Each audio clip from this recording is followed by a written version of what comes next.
አሰላሙ አለይኩም ወረሕመቱላሂ ወበረካቱ። በዛሬው የቴክኖሎጂ ዘመን ጠዋት ስንነሳ መጀመሪያ የምናየው ማታ ከመተኛታችን በፊትም መጨረሻ የምንሰናበተው ስልካችንን ሆኗል። ሶሻል ሚዲያ ዓለማችንን ቢያቀርብም ሳናቀው ግን የአእምሮ እረፍታችንንና የኢማን ወይም የመንፈሳዊ ጥንካሬያችንን እየሰረቀን ይገኛል። ጭንቀት፣ ራስን ከሌሎች ጋር ማወዳደርና ሰላት ላይ ትኩረት ማጣት የዚህ ዘመን በሽታዎች ሆነዋል።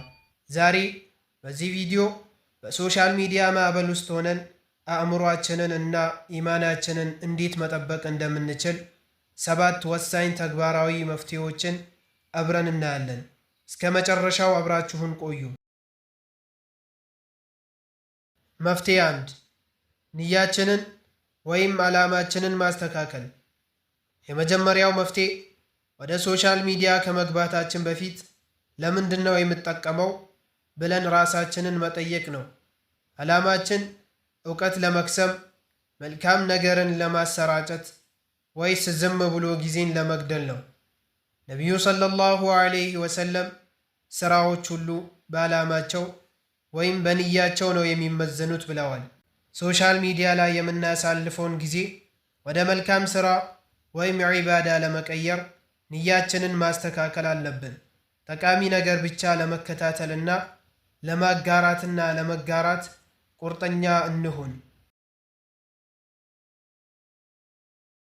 ሁለተኛው መፍትሄ ዲጂታል ጾም ወይም ከተወሰነ ሰዓታት ጀምሮ ከስልክ መራቅ ነው። ለምሳሌ ከፈጅር ሰላት በኋላ ባለው የተባረከ ሰዓት ወይም ማታ ከመተኛታችን 1 ሰዓት በፊት ስልካችንን ሙሉ በሙሉ መዝጋት። ይህ መፍትሄ አእምሯችንን እረፍት እንዲያገኝ እና ከፈጣሪያችን ጋር የምናደርገው ግንኙነት ትልቅ እገዛ ያደርጋል። በሳምንት 1 ቀን ደግሞ ሙሉ በሙሉ ከሶሻል ሚዲያ የምንርቅበትን ቀን ማዘጋጀት ይመርጣል። መፍትሄ 3 የምንከታተላቸውን ወይም ፎሎ የምናደርጋቸውን አካላት ማጣራት። ሶስተኛው የምናየው ነገር ማንነታችንን ይቀርጻል። ሶሻል ሚዲያ ላይ የምንከታተላቸው ሰዎች በውስጣችን ምን አይነት ስሜት ይፈጥራሉ? ተስፋ መቁረጥን፣ ቁጭትን ወይስ የአላህን እዝነትና ጥንካሬ? ሁልጊዜ የቅንጦት ሕይወት እያሳዩ ራሳችንን እንድንጠላ እና ባለን ነገር ላይ አላህን እንዳናመሰግን የሚያደርጉንን ገጾች አንፎሎ ወይም ሚውት ማድረግ አለብን። ይልቁንም ኢማናችንን የሚጨምሩ ዕውቀትን የሚሰጡና አእምሮን የሚያረጋጉ ገጾችን መርጠን እንከታተል። መፍትሄ 4 አራተኛው መፍትሄ አንድ መረጃ ያመልጠኛል የሚለውን አላስፈላጊ ጭንቀት ማስወገድ ነው። ሁሉንም ሰበር ዜና፣ ሁሉንም የሰዎች ወሬ ወዲያውኑ ማወቅ የለብንም። በአላህ ውሳኔ ወይም ቀደር ማመን እዚህ ላይ ይመጣል። ለእኛ የሚጠቅመን ነገር አያልፈንም። ዓለም ላይ የሚሆነውን ሁሉ ለማወቅ ስንሮጥ የራሳችንን የአእምሮ ሰላም እናጣለን። መረጃዎችን በልክና በጊዜ መገደብ። መፍትሄ 5 ሰላታችንን እና ዚክርን ጋሻ ማድረግ። አምስተኛውና እጅግ ዋናው መፍትሄ ሰላታችንን በጊዜውና በጥራት መስገድ እንዲሁም ዚክር ማብዛት ነው። አላህ በቁርአኑ እንዲህ ይላል፣ አለዚነ አመኑ ወተጥመኢኑ ቁሉቡሁም ቢዚክሪላህ አላ ቢዚክሪላህ ተጥመኢኑል ቁሉብ። አዋጅ! አላህን በማውሳት ልቦች ይረጋጋሉ። አራዕድ። በሶሻል ሚዲያ ምክንያት ልባችን ሲበተን ወደ አላህ በመመለስና ዚክር በማድረግ ልባችንን መሰብሰብ እንችላለን። ስልካችንን ለመክፈት የምንዘረጋውን እጅ ወደ ዚክርና ወደ ቁርአን ገጾች ስንመልሰው ኢማናችንም አእምሯችንም ይጠበቃል።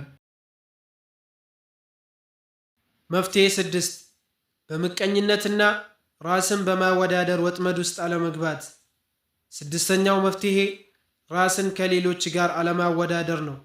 ሶሻል ሚዲያ ላይ ሰዎች የሚያሳዩት የህይወታቸውን ምርጥ 10% ክፍል ብቻ ነው። ማንም ሰው ድክመቱን ያለቀሰበት ያለውን ሌሊቱን ወይም የትዳር ችግሩን ፖስት አያደርግም። ስለዚህ በምናየው ፍጹም የሚመስል ምስል ተታለን ራሳችንን እና ትዳራችንን ወይም ሕይወታችንን ማማረር የለብንም። ነቢዩ ሰለላሁ ዐለይሂ ወሰለም በዱንያ ነገር ከእናንተ በታች ያሉትን እዩ፣ ይህ በአላህ ጸጋ እንዳታጉረመርሙ ያደርጋችኋል ብለዋል።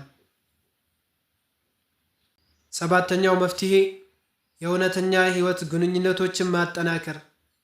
ሰባተኛው እና የመጨረሻው መፍትሄ ከምናባዊ ወይም ቨርቹዋል ዓለም ወጥቶ እውነተኛውን ሕይወት መኖር ነው።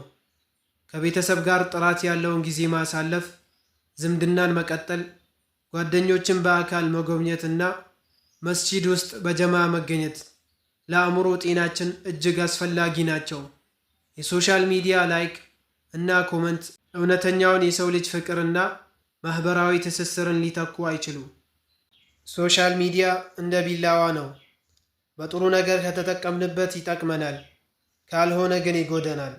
የአእምሮአችን መረጋጋትና የኢማናችን ጥንካሬ ከማንኛውም የላይክ ብዛት ይበልጣል። እነዚህ 7 መፍትሄዎች ዛሬውኑ በተግባር ለመተርጎም እንሞክር።